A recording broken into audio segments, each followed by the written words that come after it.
SRMPR global ரயில்வேஸின் மகான்களின் மகா தரிசன சுற்றுலா. முன்பதிவுக்கு அழையுங்கள் 8008000800. சென்னையில் அமைக்கப்பட்டுள்ள தமிழகத்தின் முதல் அரசு செயற்கை கருத்தரிப்பு மையத்தை மருத்துவத்துறை அமைச்சர் மா. சுப்பிரமணியன் திறந்து வைத்தார். சென்னை எழும்பூர் அரசு தாய்சேய் நல மருத்துவமனையில் 6.97 கோடி ரூபாய் மதிப்பீட்டில் அதிநவீன செயற்கை கருத்தரிப்பு மையத்தின் திறப்பு விழா இன்று நடந்தது. இதில் பங்கேற்ற அமைச்சர் மா. சுப்பிரமணியன் டெல்லி, சண்டிகர், உத்தரப்பிரதேசம் போன்ற மாநிலங்களில் அரசு மருத்துவமனைகளில் செயற்கை கருத்தரிப்பு மையம் இருந்தாலும் தனியார் மருத்துவமனைகளைப் போல 2.5 லட்சம் ரூபாய் வரை பணம் வசூலிப்பதாக தெரிவித்தார். ஆனால் தமிழக அரசு சார்பில் தொடங்கப்பட்டுள்ள செயற்கை கருத்தரிப்பு மையம் மூலம் முழுவதும் இலவசமாக செயல்படுத்தப்பட உள்ளதாக கூறினார். தாய்ப்பாலை யார் எங்கு விற்பனை செய்தாலும் தகுந்த நடவடிக்கை எடுக்கப்படும் என எச்சரிக்கை விடுத்தார்.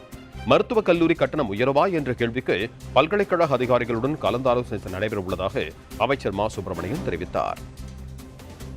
இந்தியாவில் அரசு மருத்துவமனைகள் சண்டிகரில் ஒரு அரசு மருத்துவமனையிலும், டெல்லியில் ஒரு அரசு மருத்துவமனையிலும், மகாராஷ்டிராவில் ஒரு அரசு மருத்துவமனையிலும் இதுபோன்ற செயற்கை கருத்தரிப்பு மையங்கள் இருந்தாலும் அங்கே ஒரு கருத்தரிப்பு சுழற்சிக்கு 2.5 லட்சம் ரூபாய் வரை கட்டணம் வசூலிக்கப்படுகிறது.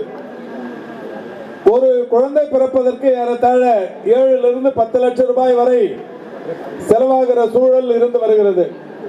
ஆனால் தமிழ்நாட்டில் மாண்புமிகு தமிழ்நாட்டின் முதலமைச்சருடைய வழிகாட்டுதலோடு முழுக்க இலவசமாய் 1 ரூபாய் கூட செலவில்லாமல் ஏழை எளிய மகளிர் இலவசமாய் கருத்தரித்தலுக்கு வழிவகுக்கிற வகையில் இந்த செயற்கை கருத்தரித்தல் மையம் இன்றைக்கு 6.8 கோடி ரூபாய் செலவில் இன்றைக்கு இது இங்கே தொடங்கி வைக்கப்படுகிறது.